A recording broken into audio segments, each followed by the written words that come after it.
Yang diajarkan adalah tauhid. Dan simbol tauhid hari ini adalah kita sholat. Makanya ketika kehidupan kita kurang benar, beneri sholat. Karena sholat itu perwujudan tauhid. Ketika kehidupan kita bermasalah, berarti sholat kita bermasalah. Beneri sholatmu. Nah, itu tauhid. Kemudian yang kedua, wala tangkusul mikyala wal mizana inni arakum bi khair. Wahai kaumku, jangan sekali-kali mengurangi takaran dan timbangan. Inni arakum bi khair. Sungguh aku melihat kalian itu dalam kebaikan. Maksudnya ekonominya baik, keadaan fisiknya baik, negaranya baik. Kenapa? Untuk sekedar menimbun kekayaan, untuk sekedar punya kekayaan harus melakukan kecurangan dengan timbangan takaran. Wa inni akhafu alaikum adzaba yaumin muhit. Dan sungguh aku mengkhawatirkan kalian akan datang kepada kalian azab di hari yang sangat tidak ada yang bisa lepas. Muhit ngelimputi kuwabeh kena. Semua akan terkena azab itu kalau kalian tidak menghentikan perbuatan kalian. Wa ya qaumi auful mikyala wal mizana bil qist. Wahai kaumku, auful mikyala wal mizana bil qist. Penuhi takaran timbangan dengan adil. Nanti kita bahas bagaimana timbangan yang adil itu. Wala tabakhasun nasa asya'ahum. Jangan kamu mengambil hak manusia. Jangan mengurangi hak mereka. Wala ta'tsau fil ardi mufsidin. Jangan kalian di bumi ini membuat kerusakan. Baqiyatullahi khairul lakum. Rizki dari Allah yang diberikan kepada kalian khairul lakum, itu lebih baik untuk kalian. In kuntum mu'minin, kalau kalian beriman. Wa ma ana 'alaikum bihafidz. Dan sungguh aku bukanlah orang yang bisa menjaga kalian dari siksa. Kita belajar dari kaum Madian, kaum yang berkemajuan saat itu, kaum yang berjaya saat itu. Jadi negara itu ada negara yang berjaya, ada negara yang cara lawan kata dari berjaya itu apa? Terpuruk. Ada negara yang berjaya, ada negara yang terpuruk. Negara yang berjaya itu negara yang punya kemandirian, punya kedaulatan, dan punya martabat harga diri yang kuat. Itu negara yang berjaya. Negara yang terpuruk itu negara yang tidak punya harga diri, mengemis, jalur utangan, dan lain sebagainya. Meminta dikasihani, itu negara yang terpuruk. Negara yang tidak punya daulat, tidak punya harga diri, dan tidak punya kemandirian. Itu negara yang terpuruk. Menungso yo, ada manusia yang pemenang, ada yang pecundang. Pecundang itu ya berdaulat, mandiri. Apa yo, orang mikir utangi berdaulat lah. Lah, apakah itu ditentukan oleh sumber daya alam? Ternyata tidak. Apakah ditentukan oleh sumber daya manusia? Mungkin ya, tapi secara jumlah juga tidak. Buktinya, kita itu pernah menjadi negara di mana negara kita itu 48 kali lipat lebih besar dari negara yang menjajah kita. Negara Belanda itu 1,48% dibandingkan kita. Berarti 1/48, coba bayang. Penduduk jumlah Belanda itu 9 juta. Pak. Ison jajah 200 sekian juta. Padahal negaranya luas kita, orangnya banyak kita, tapi kita dijajah. Lucu tidak? Lucu. Tapi sebelum keberadaan Belanda, kita pernah punya Nusantara yang disebut Majapahit, yang luasnya armada pasukan tentara pasukan laut, tentara apa? Mbah pokoknya yo tentara sing ning segara kuwi lho apa? Yo maritim. Itu ditakuti, bahkan Cina semua takut. Berarti kita pernah menjadi negara yang berjaya lewat Majapahit, lewat Sriwijaya, lewat Mataram dan lain sebagainya. Tapi akhirnya kita dijajah. Apa yang menyebabkan itu? Ini yang dilakukan oleh orang-orang Madian. Mentalitas. Mentalitas. Orang-orang yang punya mentalitas besar, itu punya wawasan besar, punya pikiran besar, punya rencana besar. Itu orang-orang yang punya mentalitas besar. Tapi orang yang mentalitas kecil, dia akan berpikir kecil, berpikir kerdil, dan bermental kerdil. Orang yang bermental besar itu apa? Mentalitasnya mentalitas besar. Wawasannya besar. Dia berdaulat, mandiri, gampangane ora gampang jaluk, ora gampang jaluk utang, ora gampang ngemis. Itu orang yang punya mental besar. Makanya wong Jawa biyen nek pesen cung, sampeyan nek tuku sapi mesti oleh taline. Tapi nek kowe oleh tuku tali ora oleh sapi. Itu artinya apa? Nek tuku menisan sapi lho. Kok oleh tali. Tapi nek sampean mikire tuku tali, orang ngarah oleh sapi. Berpikir itu menisan sing gede. Nah, ternyata itu yang dilakukan orang Belanda yang jumlahnya hanya 9 juta bisa mempengaruhi 200 juta. Sehingga 200 juta ini dijajah ratusan tahun oleh orang yang jumlahnya hanya 9 juta. Mentalitas kita. Makanya hari ini kita belajar dari kaum Madian ini bagaimana mentalitasnya dibangun. Orang-orang Madian itu orang yang punya kekayaan luar biasa. Tapi kesetaraan kemakmuran, kesetaraan kekayaan ini menjadikan orang-orang elit tertentu itu nggak terima kalau semua kaya. Semua makmur. Akhirnya orang-orang tertentu ini yang dipimpin oleh Abu Jad, namanya Abu Jad. Siapa Abu Jad? Abu Jad itu raja dari kaum Madian. Namanya siapa? Abu Jad. Kok anakmu mbok jenakno kuwi. Sapa jenenge? Abu Jad. Keliru Abu Janda. Aduh, Abu Jad. Keliru Abu Janda. Nah, Abu Jad ini berpikir bagaimana agar orang-orang itu kekayaan itu tidak semua orang punya. Sehingga ketika negara kekayaan tidak semua orang punya, mereka akan punya mentalitas meminta, mengemis, dan terkekang. Ada 2 hal yang mereka lakukan. Nek adol. Ini, ketika mereka menjual, iku takerane dikurangi. Ketika beli, jaluk luweh.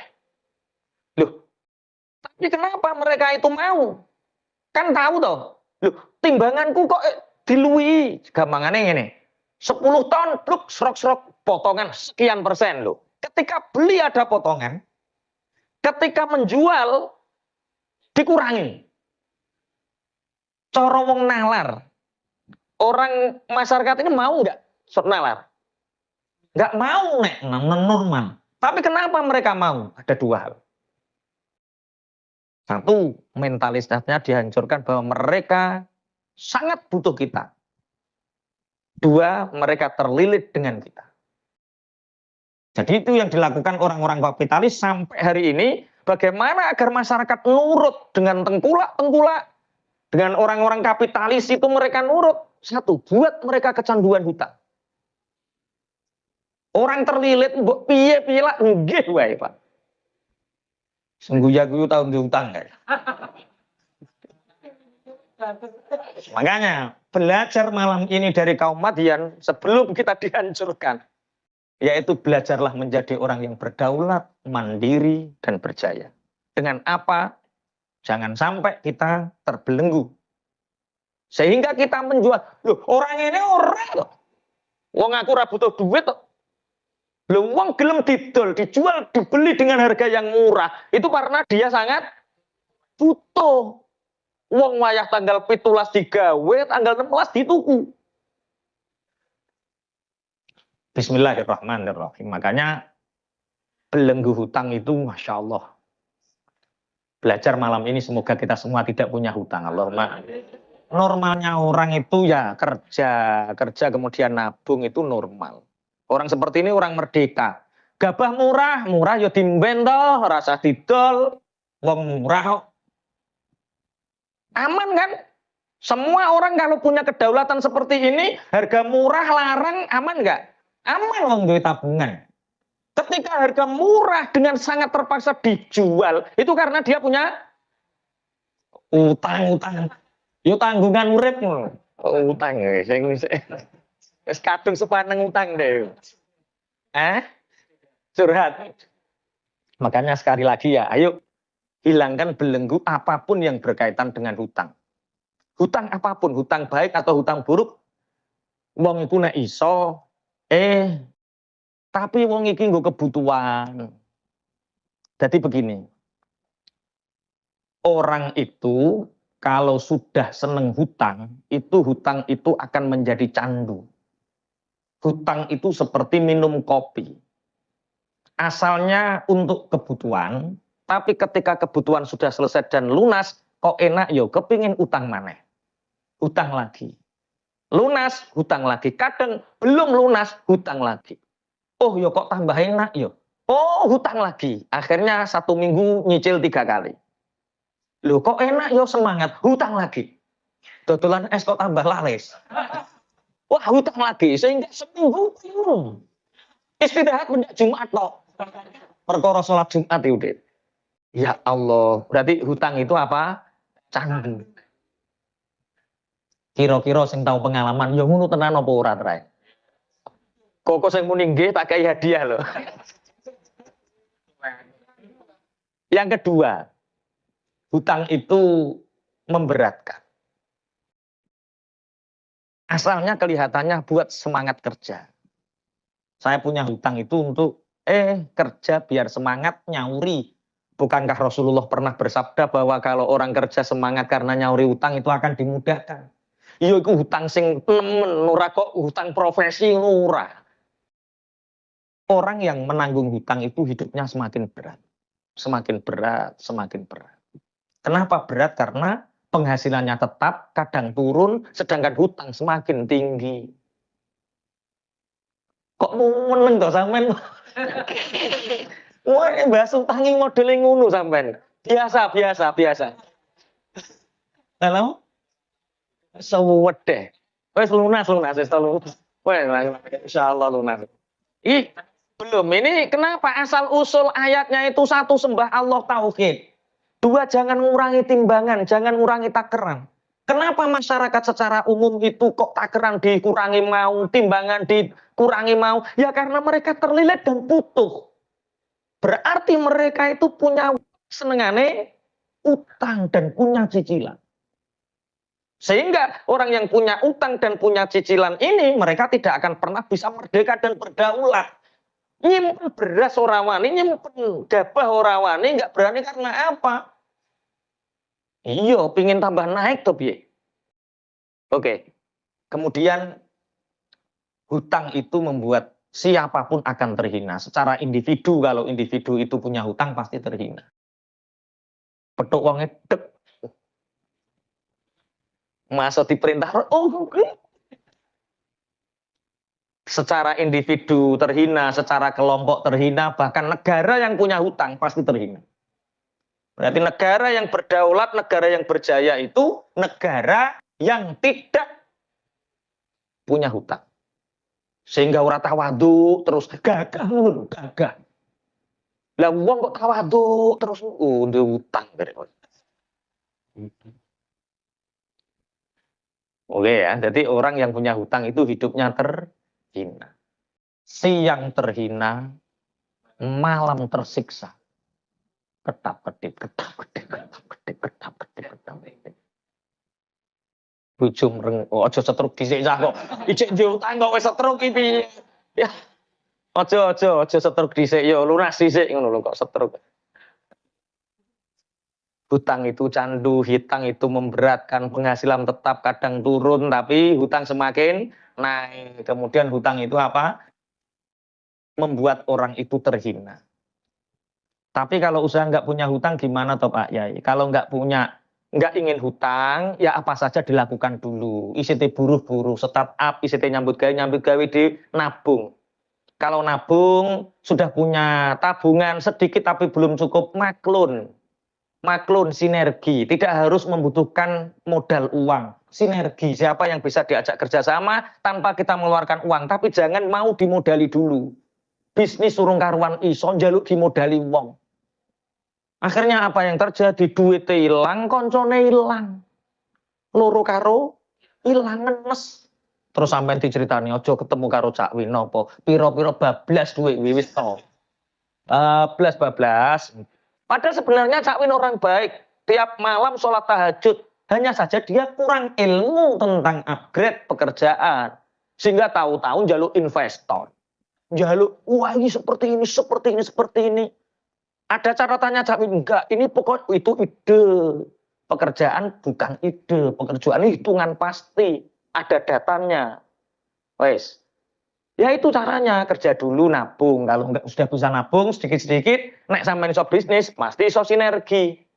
Iso maklun dan lain sebagainya. Cari vendor yang bisa diajak kerjasama, kok wis iso bisnis, baru jalan. Sekarang kan enggak, cah mahasiswa pinter-pinter saiki. Pinter utang dhisik maksudnya, Pak. Pinter butuhnya wong tuane teko omah, ketoke sarjana kok nganggur, Pak. Sertifikat, Pak, plek langsung 20 juta untuk bisnis kuput. Saomah yo aja kok tragis men yo 20 juta tok ae. Kok saomah. Itu ada fasenya lah. Oke lah.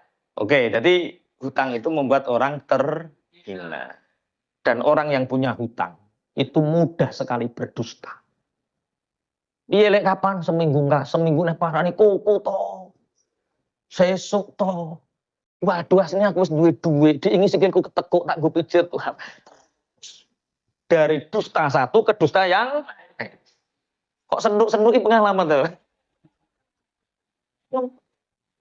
Allah ya Allah. Ini sebenarnya dari hadis, cuma seandainya hadisnya tak bahas, nanti ayatnya nggak sampai selesai, nanti kaum Madian. Padahal kita ingin belajar dari kaum Madian ini.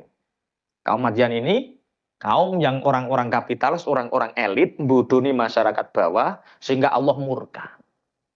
Masyarakat bawah dibuat bagaimana mereka bisa berhutang dan terlilit. Kalau kamu ingin menguasai seseorang, kasih dia hutang. Kok kepingin ngelamar anake wong, cah wedok kok angel, wonge utangi moro tuane.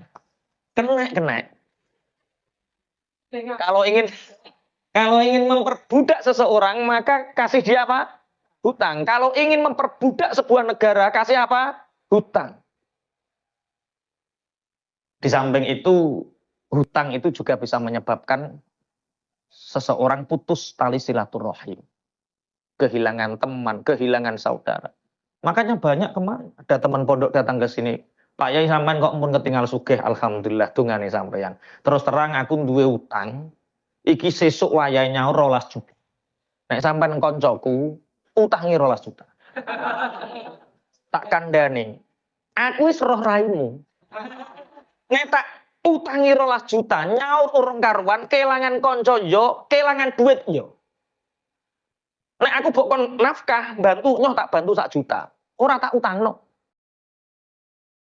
Nek pengin carane luwat nyambut gawe rene tak ajari. Penak menek kowe koncoku utangi 12 juta. Sampai kula ngerti ya. Ada orang parkir di depan pondok, cara jalannya saya tahu. Kalau mau undang pengajian, oh ini mau undang pengajian, tahu ini jalannya. Oh, mlakune cok ketok. Kok ape utang ono, Pak. Mlakune ketok. Ono wong ape curhat ketok, Pak. Saking kulinane tiap hari, ora kok mengkasah, Pak. Saking kulinane. Oh, iki model mlaku ngene iki ape utang. Model mlaku ngene iki ape curhat, mlaku ngene iki ape ngongkon ngaji ya udah.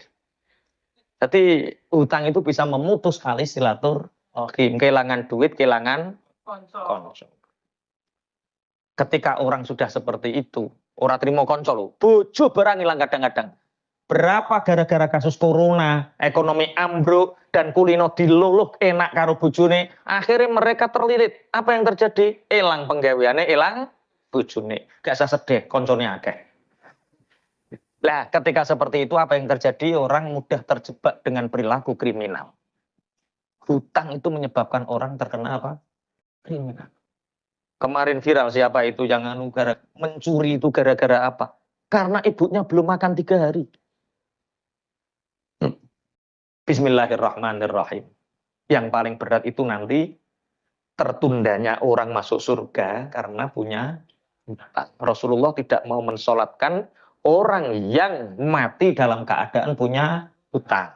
Makanya belajar dari kaum Madian ini, mari bebaskan diri kita itu dari belenggu hutang. Baik itu hutang yang baik atau hutang yang buruk. Hutang yang buruk itu riba lah. Wes gak usah bahas riba. Bahas hutang saja. Kowe diutangi dulurmu yang ngeluh.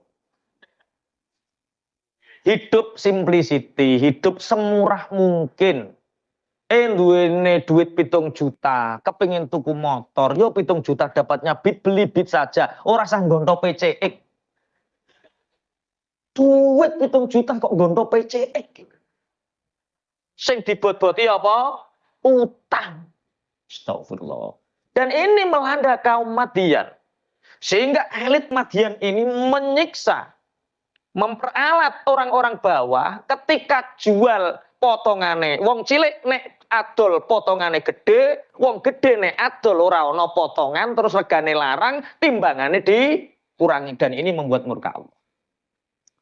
Makanya karena kebetulan ini banyak pengusaha ya. Jadi bisnis itu tidak hanya berbicara tentang untung rugi, tidak hanya berbicara tentang banyak dan sedikit. Padha wae tukang percetakan karo bakul es padha wae. Tidak hanya berbicara itu, tapi ini berbicara tentang halal haram, berbicara tentang surga neraka. Kita kerja ojo kok mikir akeh sidike, ojo kok mikir sugih melarate. Kita kerja ini berbicara tentang surga neraka, halal haram, apapun pekerjaan kita. Ini disinggung oleh Allah di dalam surat Hud ini, bagaimana kaum Madian ini mengkapitalisasi umatnya agar terlilit dan mereka mudah mengatur ekonomi lewat apa? Kurangnya timbangan dan keran itu. Makanya saya punya guru bisnis Pak Happy Trenggono itu pernah mengatakan, kalau kamu ingin kaya, kuasai ilmu bisnis. Nek kepingin sugih, kuasai ilmu bisnis. Tapi kalau tidak ingin miskin, kuasai ilmu hutang.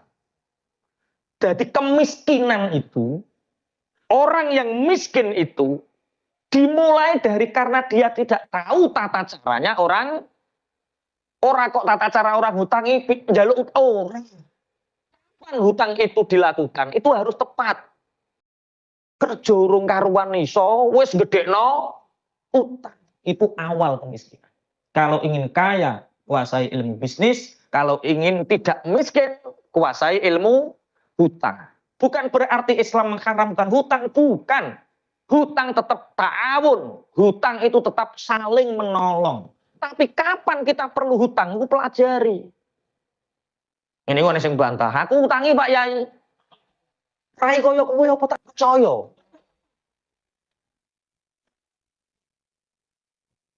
Bukan berarti terus wis jelasno wong angel wis mani bahas nih. Bismillahirrahmanirrahim. Makanya Nabi Syu'aib ini diperintah Allah kepada kaum Madian yang saat itu kaum Madian itu pekerjaannya satu, tidak bertauhid, menyembah berhala. Nomor 2, sukanya ngurangi timbangan dan takaran. Ketika orang kecil jualan potongannya banyak, timbangannya dikurangi. Tapi ketika dia menjual, itu timbangannya orang yang potongan ya dikurangi. Berarti double keuntungannya. Ini wala tabakhasun nasa asya'ahum. Kalian jangan sekali-kali mengambil hak orang lain. Dalam pekerjaan, dalam bisnis, jangan pernah kita makan keringat orang lain. Jangan pernah kita makan keringat orang lain. Kalau kita pejabat, pamong, ya datang ke masyarakat. Butuhannya apa? Jangan mentang-mentang kita pamong terus harus lapor selalu. Tidak. Sekali-kali pejabat itu yang gaji kita. Tanah, bumi, air ini milik negara. Rakyat. rakyat nggaji pejabat.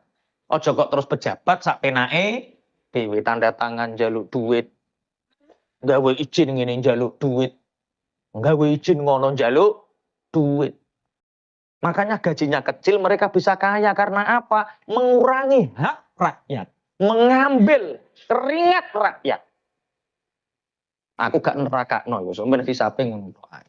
Iki ayate apa? Wala tabkhasun nasa asya.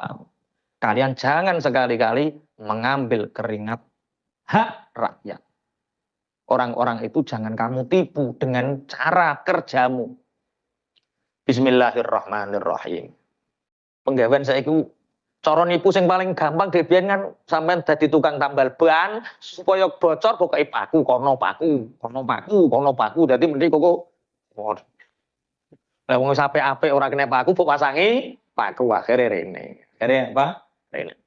Itu contoh yang paling mudah. Tapi dalam bisnis hari ini, Masya Allah banyak sekali penipuan-penipuan yang mereka itu istilahnya mangan getai dulure dhewe. Maka saya seneng ya, bisnis itu ibadahku loh, keren. Mas Taib mau neng di ibadah, lah kok gue rombong, bisnisku adalah ibadahku. Rasamu gue rombong ngedoli es gak pahala, pahala ini. Tapi ojo campuri arum manis, campuri iku. Ojo main-main lah ya. Jangan membuat orang itu murni ya. Oh, murni ngaji ya. Murni ya. Artinya semua usaha kita itu jangan sampai kita itu menzolimi orang lain. Kualitas. Makanya kula niku kudu nate dijaluk ijazah. Pak Yai, nyuwun ijazah supaya dagangan laris. Dagangan apa nggih, Kak? Makanan Pak Yai sadean teng warung. Gampang. Ijazah siji lakoni. Masakane enak. Nek adol sing murah. Sing ladeni sumeh. Sapa sing muni bakule ayu? Salah kata ae. Salah sing digoleki warung sing ayu wae. Ukti ae. Astagfirullah. Orang-orang ora masuk lah. Wala tabakho. Jadi bisnis itu ibadah. Di mana tujuan bisnis itu membantu mencukupi kebutuhan orang lain, itu bisnis. Dasar bisnis seperti itu. Orang lain butuh apa? Penuhi. Kita menolong, membantu kebutuhan mereka. Bukan menzalimi mereka. Jangan diartikan sing penting duit. Bisnis tidak hanya berbicara tentang uang, tapi rezeki. Berbicara tentang surga, neraka, itu bisnis. Ya, jangan sampai kita menzalimi orang lain. Termasuk sing duwe karyawan, terus Kanjeng Nabi bayar upah buruhmu sebelum keringatnya. Dadi bos kok. Golek anak buah kok nguri, ulah ngarep. Bos, wis 3 dino gak bayaran, bos. Apa lu aku sesuk. Bos. Ono to bos modelmu. Bos martabak iku piye? Aman ya, aman. Lampun ngaji. Oh. Alhamdulillah. Iya. Pengusaha nek ngaji aman insyaallah. Karena apa? Bisnisku adalah ibadahku. Makanya hidup itu yang bahagia. Ibadah yang serius, bisnis yang ceria. Banyak orang gara-gara bisnis. Bisnis itu untuk membahagiakan keluarga, bukan membuat pusing keluarga. Banyak orang yang atas nama bisnis, tapi ngelok no sirai bojo. Bisnis kok gak mulih-mulih. Bisnis kok salah sampai gak karu-karuan. Pun ya wala tabakhasun nasa asya'ahum wala ta'tsaw fil ardi mufsidin. Jangan kalian membuat kerusakan di muka bumi ini. Termasuk membuat kerusakan di muka bumi ini adalah orang yang mengurangi takaran, mengurangi pertimbangan, membuat orang lain sangat butuh terhadap dia. Jadi kita mau menahan itu nggak bisa. Dan ini dilakukan. Penjual-penjual obat, iki mime iki nek gak disemprot gue iki jangan khawatir, kok mime mati ono penyakit anyar neh. Jadi orang petani sekarang ketergantungan obat itu mulai tandur sampai panen. Sampai seandainya kita terlambat nanam saja, Batai Kulo Ponorogo sak hektar gak panen karena terlambat 3 minggu. Penyakitnya dadi siji. Dan yang paling membahayakan di akhir zaman adalah ketika kita bertani, tapi kita punya ketergantungan terhadap pabrik-pabrik besar, sehingga nanti contoh Lombok ora iso nandur dhewe dihibrida. Ketika padi sudah dihibrida, itu diambang. Ketika petani tidak bisa menanam dengan jerih payahnya sendiri, punya ketergantungan. Nanti nek pari ku iso hibrida. Hibrida itu sing apa? Ora iso ditandur neh milih. Sekali tanam. Ketika tanaman kita semua sekali tanam dengan iming-iming hasil yang lebih banyak. Bayangkan ketika kita terjadi chaos. Sehingga kita punya ketergantungan. Dan itulah namanya penjajahan. Lah ya wong nandur kok sing ditandur ora iso ditandur. Dan itu sebenarnya yang paling membahayakan ketika kita punya ketergantungan. Asal muasal kaum Madian ini karena apa? Ketergantungan. Sehingga itu sing diarani wala tak tahu fil ardi. Yo bisnis, tapi aja ngrusak donya ngono wae. Yo pengen bisnis obat, yo pengen bisnis obat, tapi aja nggawe virus ah, ngono lho, Pak. Kandhani grupmu farmasi iku. Iya, kalau yang mengembangkan farmasi penemuan monggo, dengan obat monggo, tapi aja nggawe penyakit sing disebar ning ngene wong terus kowe dodolan obate. Nah, iku jenenge tak tahu fil ardi mufsidin, mendatangkan murkanya Allah. Dan ini kan fundamental sekali. Dan hari ini kan semua terjadi. Mulai mangan timbangan. Itulah bisnis bodong sak piturute. Insyaallah, itu sama yang terjadi dengan kaum Madiyah. Pesannya Nabi Syuaib napa? Baqiyatullahi khairul lakum in kuntum mu'minin. Apa yang telah Allah berikan terhadapmu melalui rizki, tanpa menipu, tanpa kecurangan, itu akan kamu bisa nikmati kalau kamu orang yang beriman. Bisnis nipu, sudah nggak bisa menikmati, hidup nggak tenang. Mungkin uangnya banyak, anaknya narkoba. Mungkin uangnya banyak, tapi ra kena dinggo bojone. Kleng-kleng. Nek turu bengi ketap ketip ra kena dinggo. Yo alo, ngene iki sehat.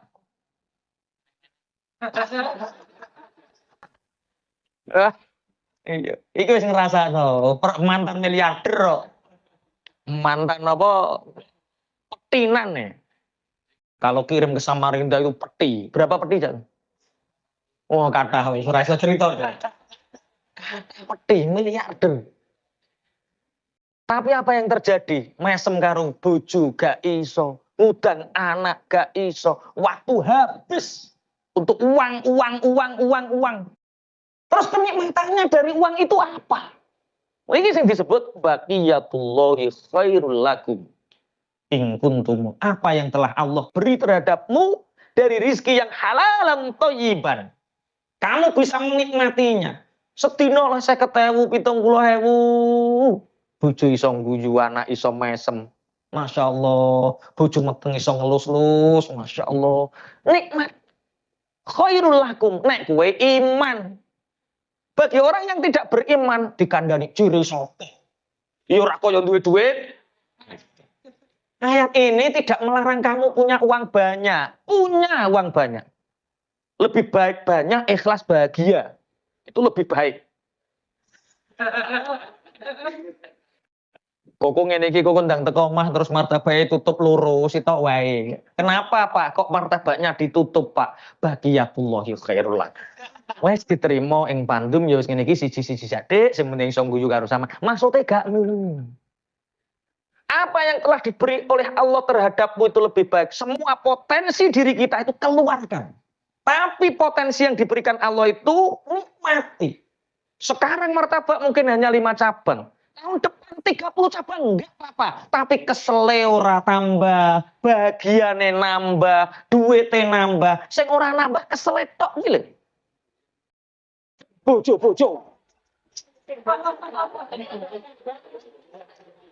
Ngene. Bojo. Iki lho mentalis ya ngene iki lho.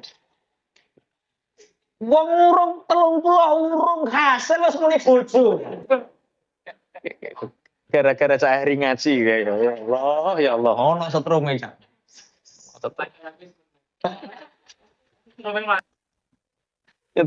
Jadi apa? Apa yang Allah beri terhadap kita dari rezeki yang halal kita bisa menikmati, kita bisa istilahnya menjadikan rezeki ini wasilah kita banyak bantu orang.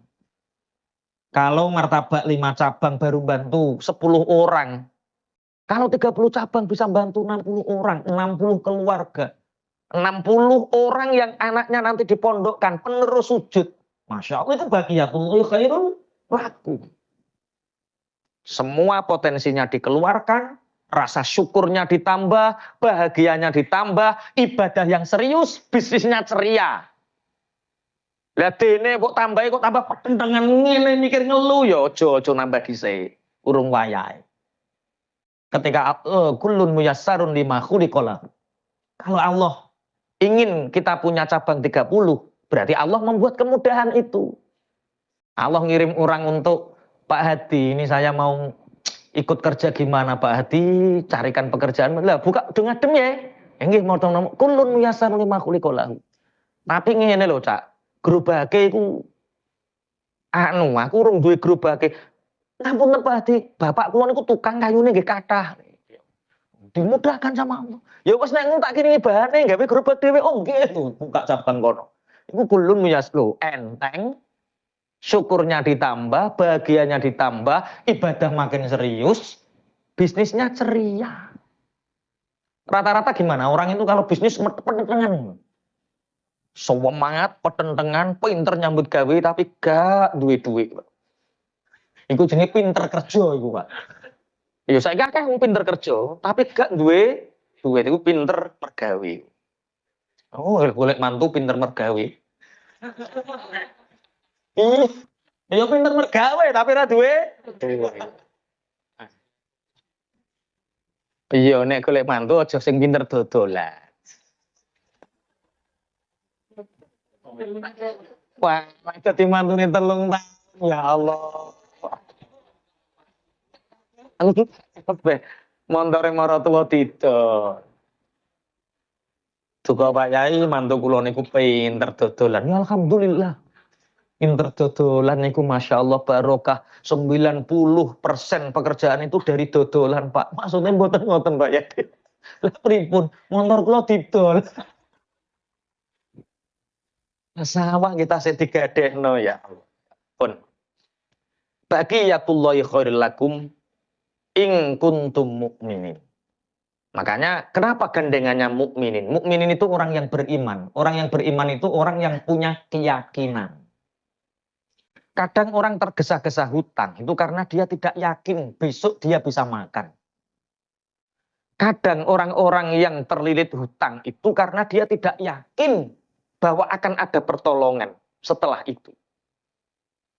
Bagi orang-orang yang beriman, orang yang punya keyakinan cukup rezeki dari Allah yang halal tanpa melakukan kemungkaran, tanpa mengurangi takaran timbangan, tanpa menipu orang, Allah memberi kecukupan. Coba bayangkan. Kita bayangkan orang-orang ngapunten nggih, ngapunten, orang-orang yang fasik, orang yang suka menipu orang itu Masya Allah, yo lelah loh, mereka itu lelah. Lelah untuk tidak ketahuan menipunya. Lelah untuk mendapatkan uang tapi dia juga tidak memanfaatkan uangnya. Dengan orang yang leha-leha, ibadahnya serius sama sebenarnya. Rezekinya tetap sama. Hidup yang bahagia. Ibadah kok ceria, serius. ceria. Ibadah yang serius, bisnis yang ceria. Jangan anggap bisnis itu menjadi beban. Orang rombongan menyambut gawe petatilan angel nyambut gawe ku. Angel ngawangel. Lah yo ciri mergawe kanggo bahagiakno keluarga. Keluarga tambah susah. Bisnis dengan ceria. Yang serius itu apa? Ibadah. Karena kita ini nanti akan mengalami masa yang sebenarnya yang serius itu di akhirat.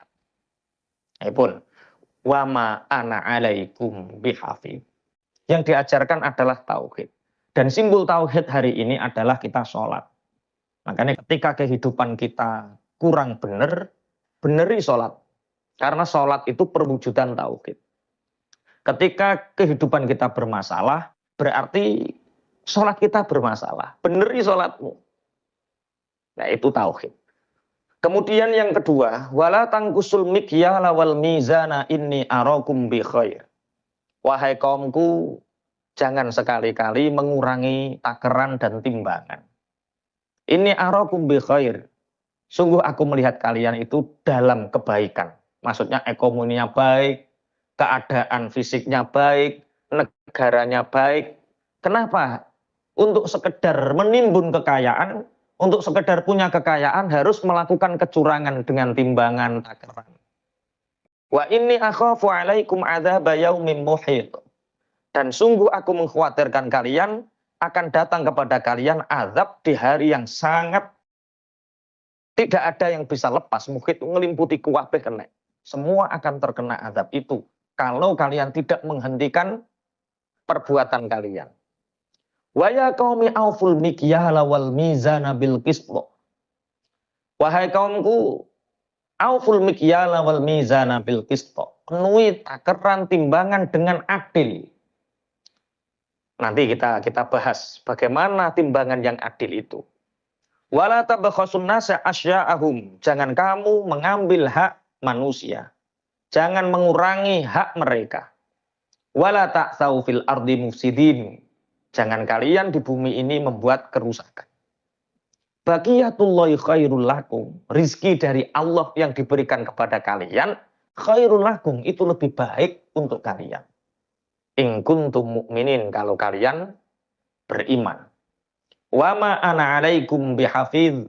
Dan sungguh aku bukanlah orang yang bisa menjaga kalian dari siksa. Kita belajar dari kaum Madian, kaum yang berkemajuan saat itu, kaum yang berjaya saat itu. Jadi negara itu ada negara yang berjaya, ada negara yang cara lawan kata dari berjaya itu apa? Terpuruk. Ada negara yang berjaya, ada negara yang terpuruk. Negara yang berjaya itu negara yang punya kemandirian, punya kedaulatan, dan punya martabat harga diri yang kuat. Itu negara yang berjaya. Negara yang terpuruk itu negara yang tidak punya harga diri, mengemis, jalur utangan, dan lain sebagainya. Meminta dikasihani, itu negara yang terpuruk. Negara yang tidak punya daulat, tidak punya harga diri, dan tidak punya kemandirian. Itu negara yang terpuruk. Menungso yo ada manusia yang pemenang, ada yang pecundang. Pecundang itu ya berdaulat, mandiri. Apa ayo, orang mikir utangi berdaulat lah. Lah, apakah itu ditentukan oleh sumber daya alam? Ternyata tidak. Apakah ditentukan oleh sumber daya manusia? Mungkin ya, tapi secara jumlah juga tidak. Buktinya, kita itu pernah menjadi negara di mana negara kita itu 48 kali lipat lebih besar dari negara yang menjajah kita. Negara Belanda itu 1,48% dibandingkan kita. Berarti 1/48, coba bayang. Penduduk jumlah Belanda itu 9 juta. Pak. Ison jajah 200 sekian juta. Padahal negaranya luas kita, orangnya banyak kita, tapi kita dijajah. Lucu tidak? Lucu. Tapi sebelum keberadaan Belanda, kita pernah punya Nusantara yang disebut Majapahit, yang luasnya armada tentara pasukan laut, tentara apa? Mbah pokoknya yo tentara sing ning segara kuwi lho apa? Yo maritim. Itu ditakuti, bahkan Cina semua takut. Berarti kita pernah menjadi negara yang berjaya lewat Majapahit, lewat Sriwijaya, lewat Mataram dan lain sebagainya. Tapi akhirnya kita dijajah. Apa yang menyebabkan itu? Ini yang dilakukan oleh orang-orang Madian. Mentalitas.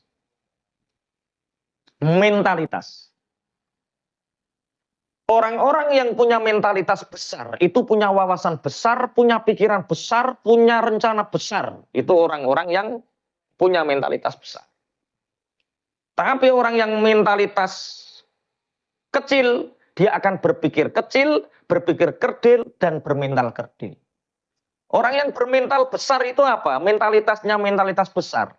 Wawasannya besar. Dia berdaulat, mandiri, gampangane ora gampang jaluk, ora gampang jaluk utang, ora gampang ngemis. Itu orang yang punya mental besar. Makanya wong Jawa biyen nek pesen cung, sampeyan nek tuku sapi mesti oleh taline. Tapi nek kowe oleh tuku tali ora oleh sapi. Itu artinya apa? Nek tuku menisan sapi lho. Kok oleh tali. Tapi nek sampean mikire tuku tali, orang ngarah oleh sapi. Berpikir itu menisan sing gede. Ya, ternyata itu yang dilakukan orang Belanda yang jumlahnya hanya 9 juta bisa mempengaruhi 200 juta. Sehingga 200 juta ini dijajah ratusan tahun oleh orang yang jumlahnya hanya 9 juta. Mentalitas kita.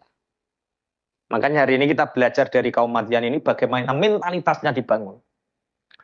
Orang-orang Madian itu orang yang punya kekayaan luar biasa. Tapi kesetaraan kemakmuran, kesetaraan kekayaan ini menjadikan orang-orang elit tertentu itu nggak terima kalau semua kaya. Semua makmur. Akhirnya orang-orang tertentu ini yang dipimpin oleh Abu Jad, namanya Abu Jad. Siapa Abu Jad? Abu Jad itu raja dari kaum Madian. Namanya siapa? Abu Jad. Kok anakmu mbok jenakno kuwi. Sapa jenenge? Abu Jad. Keliru Abu Janda. Aduh, Abu Jad. Keliru Abu Janda. Abu Jad ini berpikir bagaimana agar orang-orang itu kekayaan itu tidak semua orang punya. Sehingga ketika negara kekayaan tidak semua orang punya, mereka akan punya mentalitas meminta, mengemis, dan terkekang. Ada 2 hal yang mereka lakukan. Nek adol. Ini, ketika mereka menjual, iku takerane dikurangi. Ketika beli, jaluk luweh. Loh, tapi kenapa mereka itu mau? Kan tahu toh. Loh, timbanganku kok diluwi. Gampangane ngene. 10 ton, bluk, serok-serok, potongan sekian persen loh. Ketika beli ada potongan, ketika menjual dikurangi.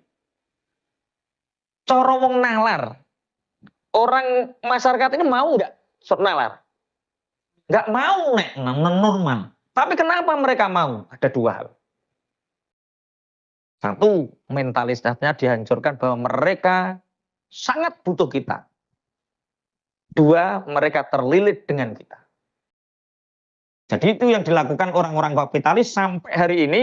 Bagaimana agar masyarakat nurut dengan tengkulak-tengkulak.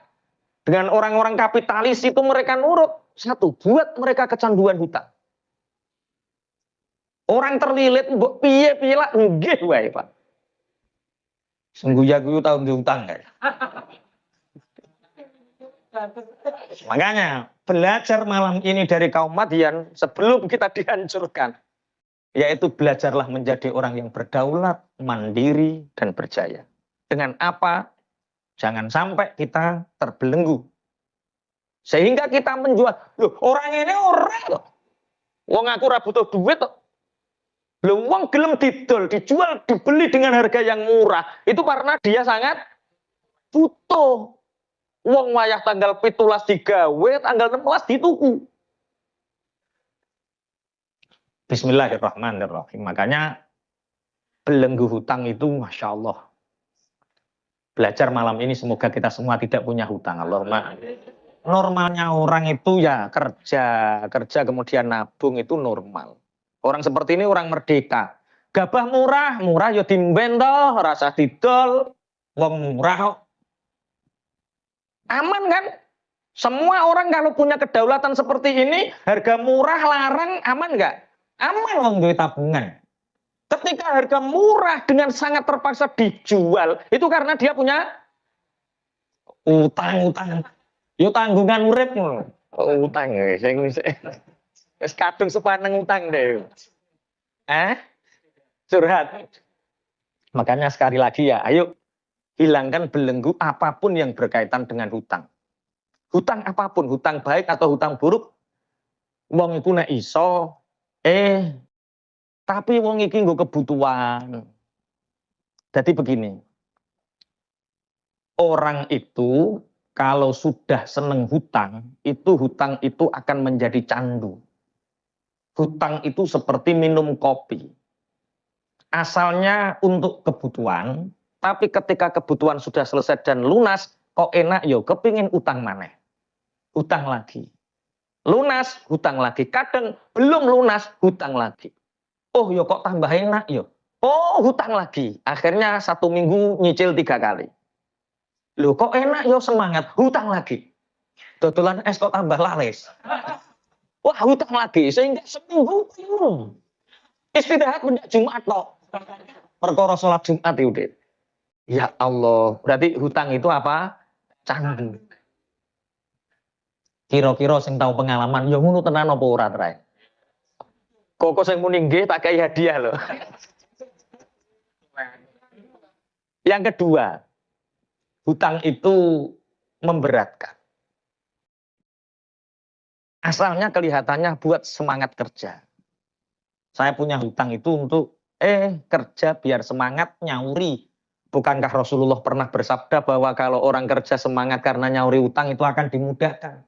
Iya itu hutang sing temen, ora kok hutang profesi ora. Orang yang menanggung hutang itu hidupnya semakin berat. Semakin berat, semakin berat. Kenapa berat? Karena penghasilannya tetap, kadang turun, sedangkan hutang semakin tinggi. Kok meneng toh sampean? Wah, bahas utangi modeling ngono sampean. Biasa. Halo? Sewet deh. Wes lunas wis telu. Wes insyaallah lunas. Belum ini kenapa asal usul ayatnya itu 1 sembah Allah tauhid. 2 jangan ngurangi timbangan, jangan ngurangi takeran. Kenapa masyarakat secara umum itu kok takeran dikurangi mau, timbangan dikurangi mau? Ya karena mereka terlilit dan butuh. Berarti mereka itu punya senengane utang dan punya cicilan. Sehingga orang yang punya utang dan punya cicilan ini mereka tidak akan pernah bisa merdeka dan berdaulat. Nyimpen beras ora wani, nyimpen gabah ora wani, nggak berani karena apa? Iya, pingin tambah naik tuh piye. Oke. Kemudian hutang itu membuat siapapun akan terhina. Secara individu, kalau individu itu punya hutang pasti terhina. Petuk wong edek. Masa diperintah, secara individu terhina, secara kelompok terhina, bahkan negara yang punya hutang pasti terhina. Berarti negara yang berdaulat, negara yang berjaya itu negara yang tidak punya hutang. Sehingga ora tawadu terus gagah. Lah wong kok tawadu terus duwe hutang. Oke ya, jadi orang yang punya hutang itu hidupnya terhina. Siang terhina, malam tersiksa. Ketap-ketip. Bojo mreng, oh aja setruk dhisik cah kok. Ijek diutang kok wis setruk iki piye. Ya, aja setruk dhisik ya lunas dhisik ngono lho kok setruk. Hutang itu candu, hutang itu memberatkan, penghasilan tetap kadang turun tapi hutang semakin naik. Kemudian hutang itu apa? Membuat orang itu terhina. Tapi kalau usaha nggak punya hutang gimana toh Pak Yai? Kalau nggak ingin hutang, ya apa saja dilakukan dulu. ICT buruh-buruh, startup, ICT nyambut gawe di nabung. Kalau nabung, sudah punya tabungan sedikit tapi belum cukup, maklun. Maklun, sinergi. Tidak harus membutuhkan modal uang. Sinergi, siapa yang bisa diajak kerjasama tanpa kita mengeluarkan uang. Tapi jangan mau dimodali dulu. Bisnis urung karuan iso, njaluk dimodali wong. Akhirnya apa yang terjadi? Duitnya hilang, koncone hilang. Loro karo hilang ngenes. Terus sampai diceritani ojo ketemu karo Cak Win apa piro-piro bablas duit wis to. Bablas. Padahal sebenarnya Cak Win orang baik. Tiap malam sholat tahajud. Hanya saja dia kurang ilmu tentang upgrade pekerjaan. Sehingga tahu-tahu jaluk investor. Jaluk, wah ini seperti ini. Ada catatannya Cak Win, enggak, ini pokok itu ide. Pekerjaan bukan ide, pekerjaan hitungan pasti. Ada datanya. Wes. Ya itu caranya, kerja dulu nabung. Kalau enggak sudah bisa nabung sedikit-sedikit, nek sampean iso bisnis, pasti iso sinergi. Iso maklun dan lain sebagainya. Cari vendor yang bisa diajak kerjasama, kok wis iso bisnis, baru jalan. Sekarang kan enggak, cah mahasiswa pinter-pinter saiki. Pinter utang dhisik maksudnya Pak. Pinter butuhni wong tuane teko omah, ketoke sarjana kok nganggur Pak. Sertifikat Pak, plek langsung 20 juta untuk bisnis kuput. Saumahe yo aja kok tragis men yo 20 juta tok ae. Kok saumahe. Itu ada fasenya lah. Oke lah. Oke, jadi hutang itu membuat orang terhina. Dan orang yang punya hutang itu mudah sekali berdusta. Iya lek kapan seminggu nek parani koko to. Sesuk to. Waduh aslinya aku wis duwe duit, diingi sikilku ketekuk tak go pijet. Dari dusta satu ke dusta yang kok senduk-senduki pengalaman tuh. Allah ya Allah. Ini sebenarnya dari hadis, cuma seandainya hadisnya tak bahas, nanti ayatnya nggak sampai selesai, nanti kaum Madian. Padahal kita ingin belajar dari kaum Madian ini. Kaum Madian ini, kaum yang orang-orang kapitalis, orang-orang elit, bodoni masyarakat bawah, sehingga Allah murka. Masyarakat bawah dibuat bagaimana mereka bisa berhutang dan terlilit. Kalau kamu ingin menguasai seseorang, kasih dia hutang. Kok kepingin ngelamar anake wong, cah wedok kok angel, wong utangi moro tuane. Kena. Kalau ingin memperbudak seseorang, maka kasih dia apa? Hutang. Kalau ingin memperbudak sebuah negara, kasih apa? Hutang. Di samping itu, hutang itu juga bisa menyebabkan seseorang putus tali silaturahim. Kehilangan teman, kehilangan saudara. Makanya banyak kemarin ada teman pondok datang ke sini. Pak Yai sampean kok pun ketinggal sugih, alhamdulillah dungane sampean. Terus terang aku duwe utang, iki sesuk wayahe nyaur 12 juta. Nek sampean koncoku utangi 12 juta. Tak kandhani. Aku wis roh raimu. Nek tak utangi 12 juta, nyaur urung karuan, kelangan konco yo, kelangan duit yo. Nek aku bokon nafkah, bantu nyoh tak bantu 1 juta. Ora tak utangno. Nek pengin carane luwat nyambut gawe rene tak ajari. Penak menek kowe koncoku utangi 12 juta. Sampai kula ngerti ya. Ada orang parkir di depan pondok, cara jalannya saya tahu.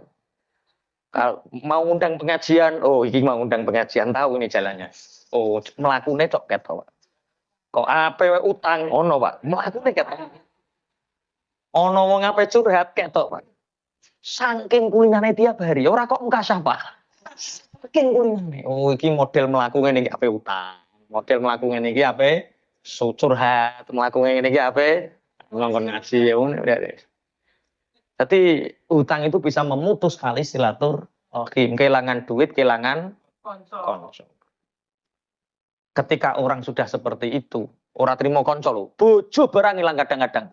Berapa gara-gara kasus corona, ekonomi ambruk, dan kulino diluluh enak karo bojone, akhirnya mereka terlilit. Apa yang terjadi? Elang penggaweane, elang bojone. Gak usah sedih, koncone akeh.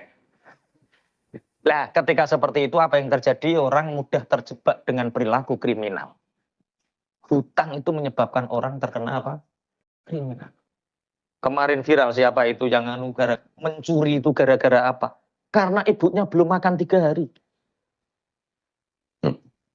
Bismillahirrahmanirrahim. Yang paling berat itu nanti tertundanya orang masuk surga karena punya hutang. Rasulullah tidak mau mensolatkan orang yang mati dalam keadaan punya hutang. Makanya belajar dari kaum Madian ini, mari bebaskan diri kita itu dari belenggu hutang. Baik itu hutang yang baik atau hutang yang buruk. Hutang yang buruk itu riba lah. Wes gak usah bahas riba. Bahas hutang saja. Kowe diutangi dulurmu yang ngeluh. Hidup simplicity, hidup semurah mungkin. Duwene duit 7 juta, kepingin tuku motor, yo 7 juta dapatnya beli bit saja, ora usah nggonto PCX. Duit 7 juta kok nggonto PCX. Sing dibot-boti apa? Utang. Astagfirullah. Dan ini melanda kaum Madian. Sehingga elit Madian ini menyiksa, memperalat orang-orang bawah ketika jual potongane. Wong cilik nek adol potongane gede, wong gede nek adol ora ana potongan terus regane larang, timbangane dikurangi, dan ini membuat murka Allah. Makanya karena kebetulan ini banyak pengusaha ya. Jadi bisnis itu tidak hanya berbicara tentang untung rugi, tidak hanya berbicara tentang banyak dan sedikit. Padha wae tukang percetakan karo bakul es padha wae. Tidak hanya berbicara itu, tapi ini berbicara tentang halal haram, berbicara tentang surga neraka. Kita kerja ojo kok mikir akeh sidike, ojo kok mikir sugih melarate. Kita kerja ini berbicara tentang surga neraka, halal haram, apapun pekerjaan kita. Ini disinggung oleh Allah di dalam surat Hud ini, bagaimana kaum Madian ini mengkapitalisasi umatnya agar terlilit dan mereka mudah mengatur ekonomi lewat apa? Kurangnya timbangan dan keran itu. Makanya saya punya guru bisnis Pak Happy Trenggono itu pernah mengatakan, kalau kamu ingin kaya, kuasai ilmu bisnis. Nek kepingin sugih, kuasai ilmu bisnis. Tapi kalau tidak ingin miskin, kuasai ilmu hutang. Jadi kemiskinan itu, orang yang miskin itu dimulai dari karena dia tidak tahu tata caranya orang kok tata cara orang hutang ini njaluk orang. Kapan hutang itu dilakukan? Itu harus tepat. Kerja urung karuan iso, wis gedekno utang. Itu awal kemiskinan. Kalau ingin kaya, kuasai ilmu bisnis. Kalau ingin tidak miskin, kuasai ilmu hutang. Bukan berarti Islam mengharamkan hutang, bukan. Hutang tetap ta'awun. Hutang itu tetap saling menolong. Tapi kapan kita perlu hutang? Itu pelajari. Ini gue sing bantah. Aku utangi Pak Yai. Rai koyo kowe apa tak percaya?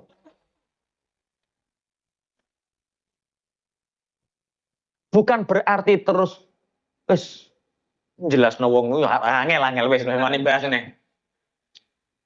Bismillahirrahmanirrahim. Makanya Nabi Syu'aib ini diperintah Allah kepada kaum Madian yang saat itu kaum Madian itu pekerjaannya satu, tidak bertauhid, menyembah berhala. Nomor 2, sukanya ngurangi timbangan dan takaran. Ketika orang kecil jualan potongannya banyak, timbangannya dikurangi. Tapi ketika dia menjual, itu timbangannya orang yang potongan ya dikurangi. Berarti double keuntungannya.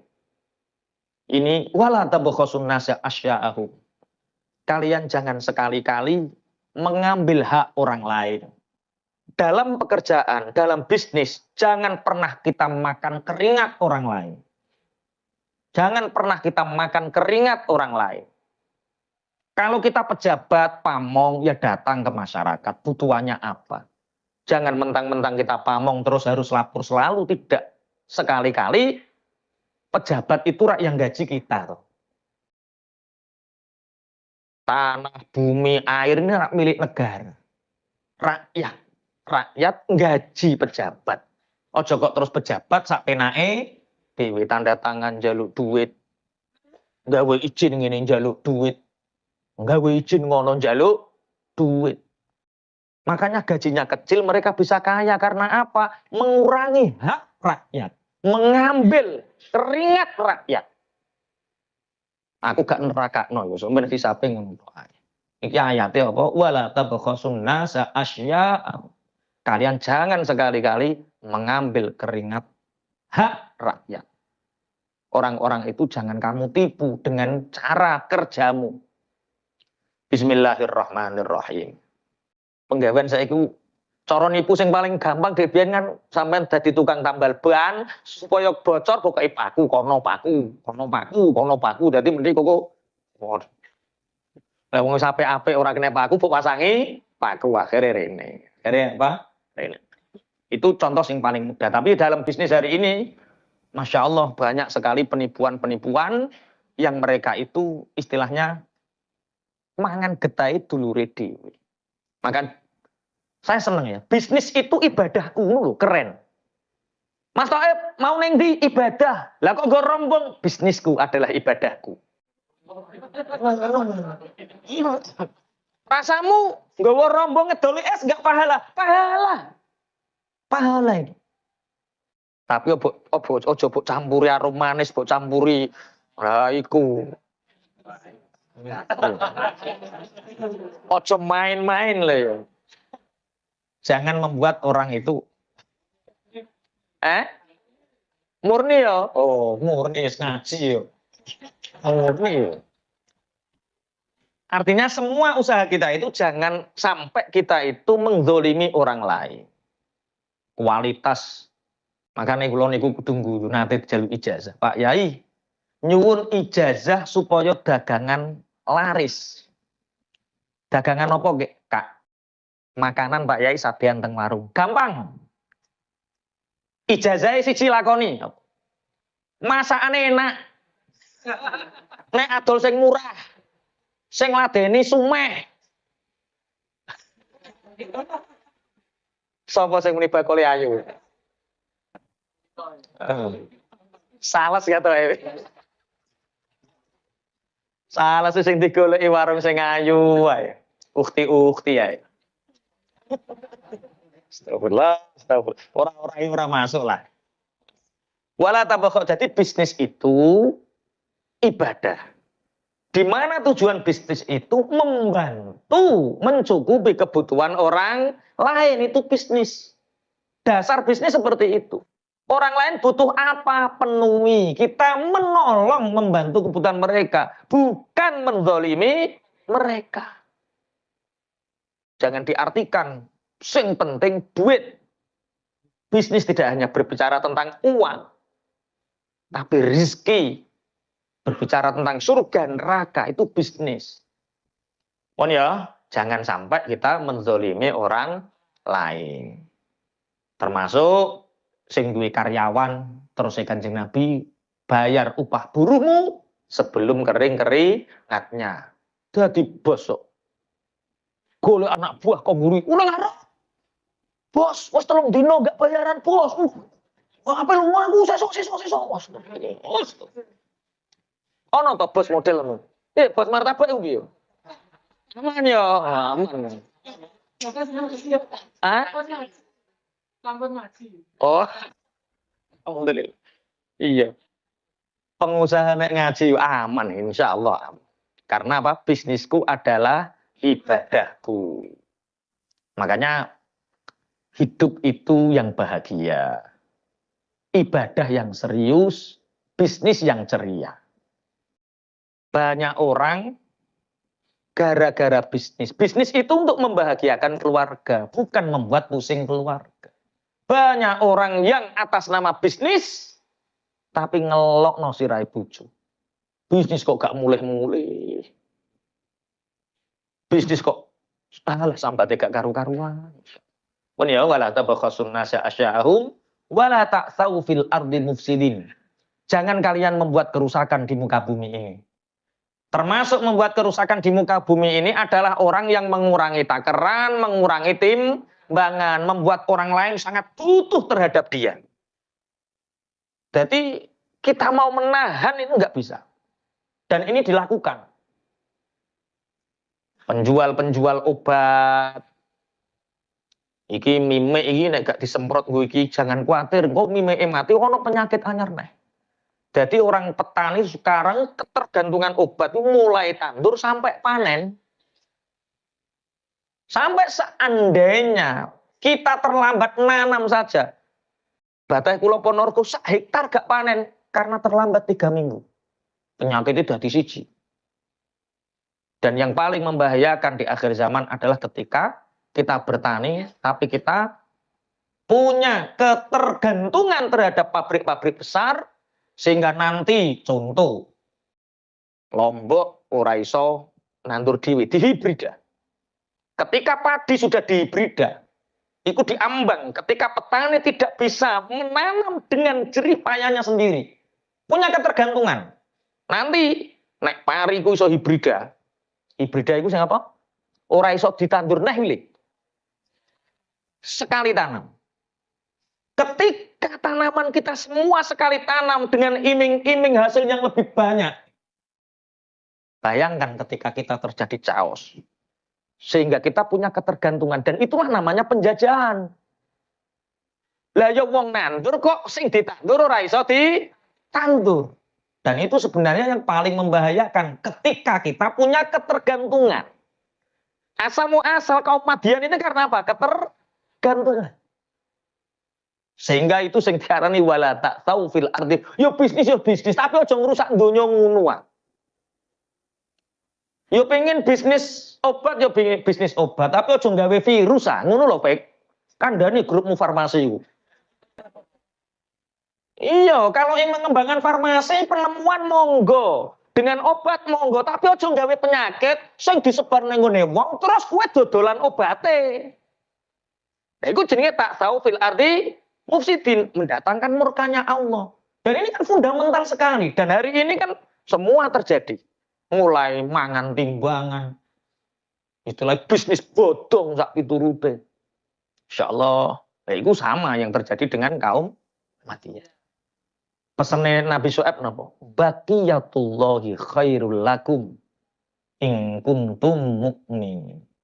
Apa yang telah Allah berikan terhadapmu melalui rizki, tanpa menipu, tanpa kecurangan, itu akan kamu bisa nikmati kalau kamu orang yang beriman. Bisnis nipu, sudah nggak bisa menikmati, hidup nggak tenang. Mungkin uangnya banyak, anaknya narkoba. Mungkin uangnya banyak, tapi ra kena dinggo bojone. Kleng-kleng. Nek turu bengi tahap ketip ra kena dinggo. Yo alo, ngene iki sehat.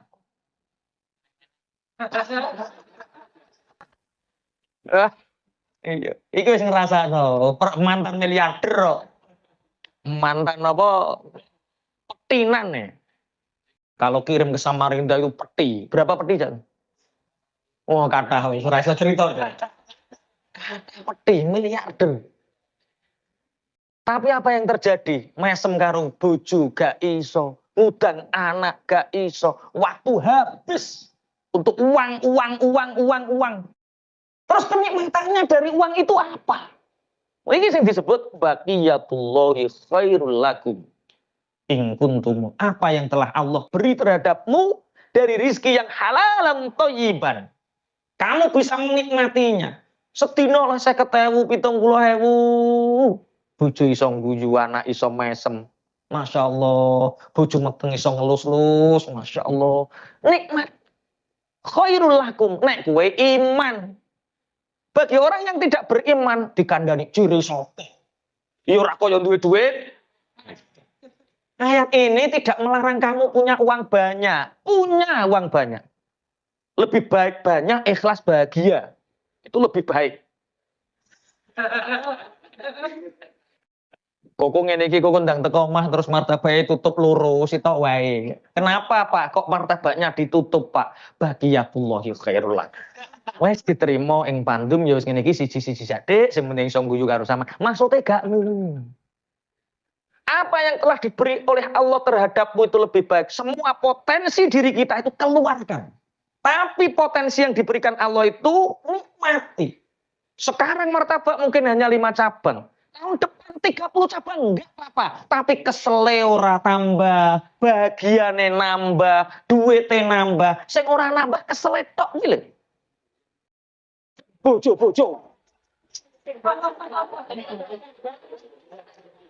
Ngene. Bojo. Iki lho mentalis ya ngene iki lho. Wong urung 30 urung hasil wis muni bojo.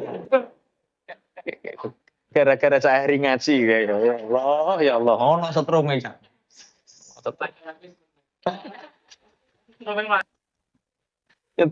Jadi apa? Apa yang Allah beri terhadap kita dari rezeki yang halal kita bisa menikmati, kita bisa istilahnya menjadikan rezeki ini wasilah kita banyak bantu orang.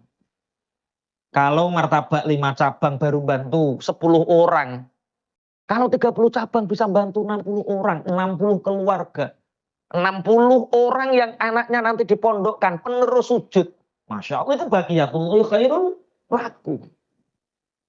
Semua potensinya dikeluarkan, rasa syukurnya ditambah, bahagianya ditambah, ibadah yang serius, bisnisnya ceria. Lah dene kok tambahi kok tambah pertentangan ngene mikir ngelu ya aja nambah dhisik, urung wayahe. Ketika kullun muyassarun lima khuliqalah. Kalau Allah ingin kita punya cabang 30, berarti Allah membuat kemudahan itu. Allah ngirim orang untuk Pak Hadi, ini saya mau ikut kerja gimana Pak Hadi, carikan pekerjaan. Lah buka dengan dem ya. Nggih moto kullun muyassarun lima khuliqalah. Tapi ngene lho, Cak. Gerobake iku aku urung duwe gerobake. Ngapunten Pak Hadi, bapak kula niku tukang kayune nggih kathah. Dimudahkan sama Allah. Ya wis nek tak kiringi bahane gawe gerobak dhewe oh nggih buka cabang kono. Iku kullun muyaslu enteng. Syukurnya ditambah, bahagianya ditambah, ibadah makin serius, bisnisnya ceria. Rata-rata gimana? Orang itu kalau bisnis petentengan. Semangat, petentengan, pinter nyambut gawe tapi gak duwe-duwe. Iku jenenge pinter kerja iku, Pak. Ya saya akeh wong pinter kerja, tapi gak duwe duit iku pinter mergawe. Oh, golek mantu pinter mergawe. Ya pinter mergawe tapi ora duwe. Iya nek golek mantu aja sing pinter dodolan. Wah, dadi mantune 3 tahun. Ya Allah. Montore maratuwa didol. Duka Pak Yai mantu kula niku pinter dodolan. Ya alhamdulillah. Pinter dodolan niku Masya Allah barokah 90% pekerjaan itu dari dodolan Pak. Maksudnya mboten-mboten Pak Yai. Lah pripun motor kula didol. Sawah kita sing digadekno ya Allah. Pun. Baqiyatullahi khairul lakum in kuntum mukminin. Makanya kenapa gandengannya mukminin? Mukminin itu orang yang beriman. Orang yang beriman itu orang yang punya keyakinan. Kadang orang tergesa-gesa hutang itu karena dia tidak yakin besok dia bisa makan. Kadang orang-orang yang terlilit hutang itu karena dia tidak yakin bahwa akan ada pertolongan setelah itu. Bagi orang-orang yang beriman, orang yang punya keyakinan cukup rezeki dari Allah yang halal tanpa melakukan kemungkaran, tanpa mengurangi takaran timbangan, tanpa menipu orang, Allah memberi kecukupan. Coba bayangkan. Kita bayangkan orang-orang, ngapunten nggih, ngapunten, orang-orang yang fasik, orang yang suka menipu orang, itu Masya Allah, yo lelah loh, mereka itu lelah loh. Lelah untuk tidak ketahuan menipunya, lelah untuk mendapatkan uang, tapi dia juga tidak memanfaatkan uangnya. Dengan orang yang leha-leha, ibadahnya serius, sama sebenarnya. Rezekinya tetap sama. Hidup yang bahagia, ibadah kok ceria, serius, ceria. Ibadah yang serius, bisnis yang ceria. Jangan anggap bisnis itu menjadi beban.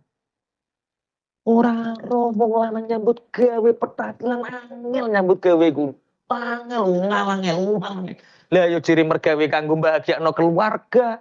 Keluarga tambah susah. Bisnis dengan ceria. Yang serius itu apa? Ibadah. Karena kita ini nanti akan mengalami masa yang sebenarnya yang serius itu di akhirat. Pun wama ana alaikum bihafid. Yang diajarkan adalah tauhid. Dan simbol tauhid hari ini adalah kita sholat. Makanya ketika kehidupan kita kurang benar, beneri sholat. Karena sholat itu perwujudan tauhid. Ketika kehidupan kita bermasalah, berarti sholat kita bermasalah. Beneri sholatmu. Nah itu tauhid.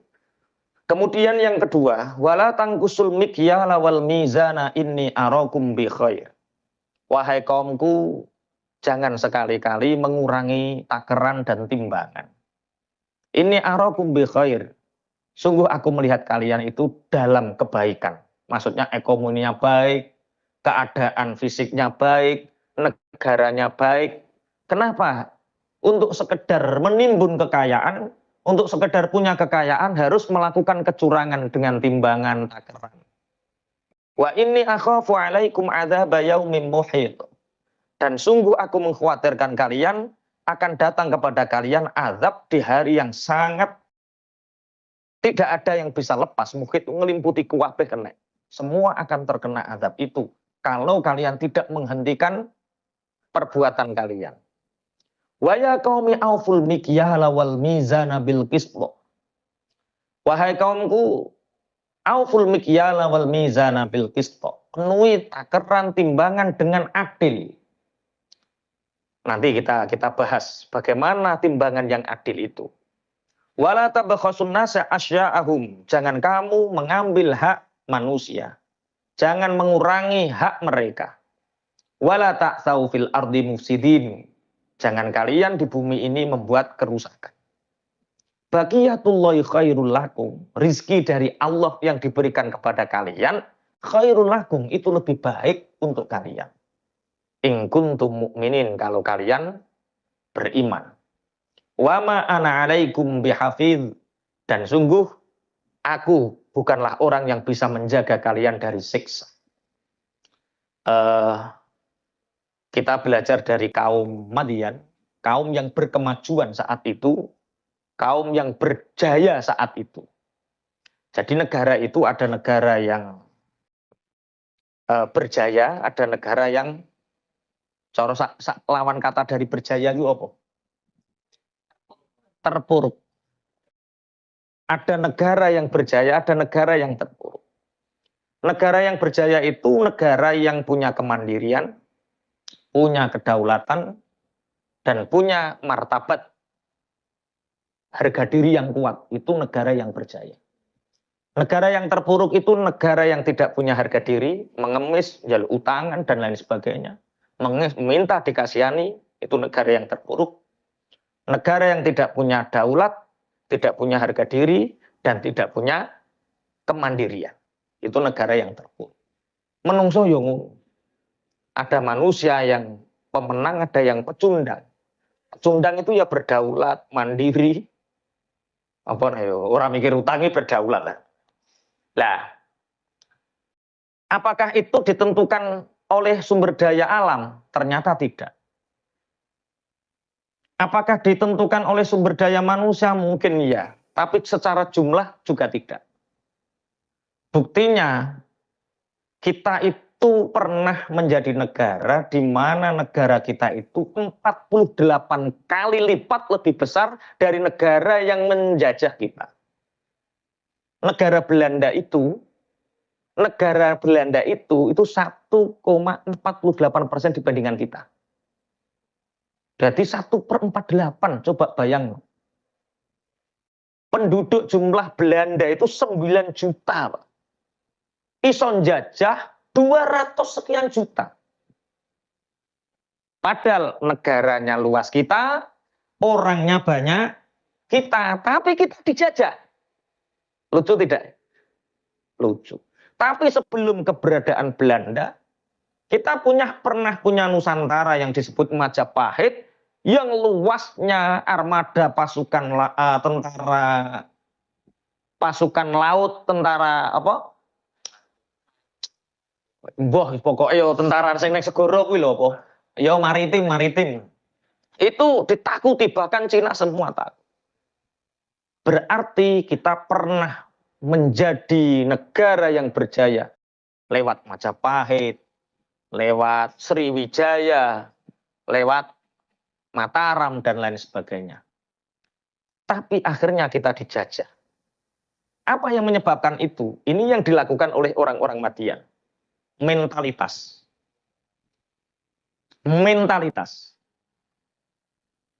Orang-orang yang punya mentalitas besar, itu punya wawasan besar, punya pikiran besar, punya rencana besar. Itu orang-orang yang punya mentalitas besar.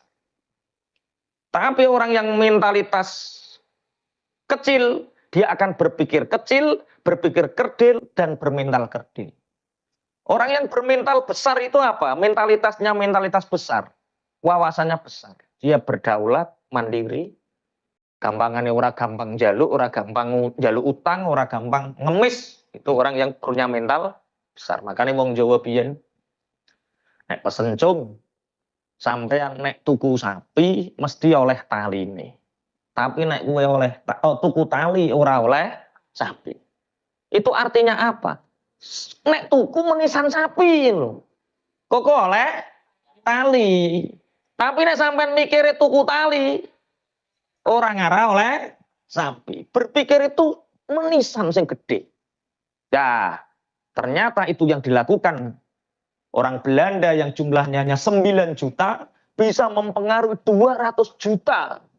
Sehingga 200 juta ini dijajah ratusan tahun oleh orang yang jumlahnya hanya 9 juta. Mentalitas kita.